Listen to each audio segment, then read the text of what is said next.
Hello yours ఇప్పుడొచ్చేసి నా mini vlog అనేది మీతో షేర్ చేసుకుంటున్నానండి. వ్లాగ్ వచ్చేసి గురువారం రోజున ఈ వ్లాగ్ అనేది షూట్ చేశానండి.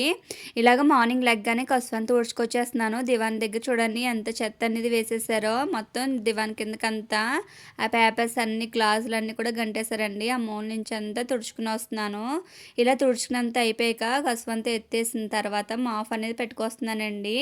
ఇలాగ మాఫ్ అనేది ఆ పిల్లల లెక్క ముందే పెట్టుకోవాలండి. పిల్లలు లేచారనుకో మొత్తం తొక్కేస్తారు. అందుకు పిల్లలు లేకముందు మొత్తం ఆఫ్ అంతా పెట్టుకొచ్చేసాను. తర్వాత వచ్చి బయటికి వెళ్ళాలి, పని ఉందండి. సామిల్ది విడిములు ఉంది. ఆ ఇడిముల కోసం అనేది మా పిల్లలిద్దరూ మేము అలాగే మా హస్బెండ్ కూడా రెడీ అయిపోయారండి. రెడీ అయితే మేము గుడి దగ్గరికి వెళ్తున్నానండి. మేమందరూ రెడీ అయిపోయి అయ్యప్ప స్వామి టెంపుల్కి అయితే వచ్చేసామండి. ఇక్కడైతే విడిముళ్ళు అనేది జరుగుతున్నాయండి. స్వామికి చిన్న స్వామికి జరుగుతున్నాయి.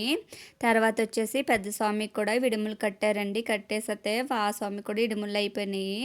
అక్కడే టిఫిన్ అరేంజ్ చేశారండి. టిఫిన్ అయితే తినేసి మళ్ళీ ఇంటికి వస్తామండి. మా హస్బెండ్కి అయితే డ్యూటీకి వెళ్తారు కదా, సెకండ్ షిఫ్ట్ ఒకటి. మా హస్బెండ్ అండి సెకండ్ షిఫ్ట్ వెళ్తారు కదండి, అందుకు త్వరగా ఇంటికి వస్తానండి. వంట చేయాలని ఒక పక్కన వచ్చేసి ఆనియన్స్ అన్ని కట్ చేసుకుంటున్నాను. ఒక పక్కన వచ్చేసి రైస్ పెట్టేసుకున్నాను. కందికాయలని ఒలిచిపెట్టుకున్నాను కాబట్టి ఇలా కర్రీ త్వరగా అయిపోయిందండి. కర్రీ అయిపోయింది. అలాగే రైస్ టమాటా బాత్ అనేది చేశానండి. అవి కూడా అయిపోయినాయి. తినేసాకైతే కొంచెం ఇలా కూర్చున్నాము. తర్వాత వచ్చేసి మా హస్బెండ్ డ్యూటీకి వెళ్ళిపోయారండి. ఇదండి నా మార్నింగ్ రొటీన్ అనేది. వీడియో నచ్చిందా? అదే సబ్స్క్రైబ్ చేసి లైక్ చేయండి. థ్యాంక్ యూ అండి. Thank for watching.